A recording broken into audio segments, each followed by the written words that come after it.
Asia কাপে কাছে এসেও শিরোপা হাতছাড়া হয়েছে বেশ কয়েকবার। হৃদয় ভাঙা গড়ার খেলায় পরিণত হয়ে ওঠা টাইগাররা এবার ১৭তম আসর নিয়ে স্বপ্ন দেখিয়েছিল ক্রিকেট প্রেমীদের। আসর শুরুর আগে দৃঢ় কণ্ঠে অধিনায়ক লিটন জানিয়েছিলেন, শিরোপা ছাড়া বিকল্প কিছুই এবার ভাবছে না বাংলাদেশ।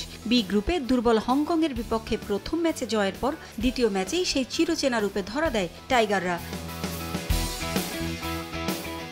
ব্যাটিং ব্যর্থতায় শ্রীলঙ্কার বিপক্ষে বাঁচা মরার ম্যাচে হেরেছে লিটনের দল। ছন্ন ছাড়া পারফরমেন্সে কঠিন হয়ে পড়েছে এশিয়া কাপের সুপার 4। এবার দুই গ্রুপ থেকে শীর্ষে থাকা 4 দল যাবে সুপার 4-এ।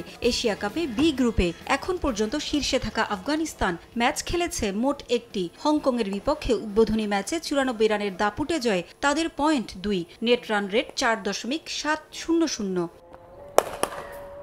বাংলাদেশকে 6 উইকেটে হারানো শ্রীলঙ্কা আছে 2 নম্বরে। তাদের নেট রান রেট 2.595।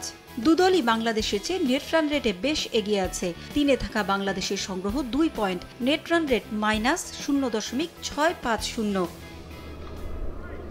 দ্বিতীয় রাউন্ডে যেতে চাইলে বন্ধুর পথ পাড়ি দিতে হবে টাইগারদের। বাংলাদেশের পরের ম্যাচ আগামী 16 সেপ্টেম্বর, প্রতিপক্ষ আফগানিস্তান। এ ম্যাচে রশিদ খানদের বিপক্ষে বড় জয়ের বিকল্প নেই লিটনদের। সেই সঙ্গে প্রার্থনা করতে হবে শ্রীলঙ্কাও যেন আফগানিস্তানের বিপক্ষে জিতে যায়। তখন আফগানরা খেলা শেষ করবে মাত্র 2 পয়েন্ট নিয়ে। 4 পয়েন্ট পাওয়া বাংলাদেশ এবং 6 পয়েন্ট পাওয়া শ্রীলঙ্কা তখন কাটবে সুপার 4-এর টিকিট। আফগানদের কাছে হেরে গেলে বাংলাদেশের সুপার 4-এর আশা প্রায় শেষই হয়ে যাবে বলা চলে। তবে যদি 15 সেপ্টেম্বরের ম্যাচে হংকং শ্রীলঙ্কাকে হারানোর মতো কঠিন কাজটা করে ফেলে এবং আফগানিস্তানও শ্রীলঙ্কাকে হারিয়ে দেয়, তখন বাংলাদেশ এবং শ্রীলঙ্কার পয়েন্ট হবে সমান 2। এরপর নেট রান রেটে এগিয়ে থাকা দল যাবে সুপার 4-এ। তবে সে পথে আছে নানা অনিশ্চয়তা। পারভিন আক্তার, সময় সংবাদ।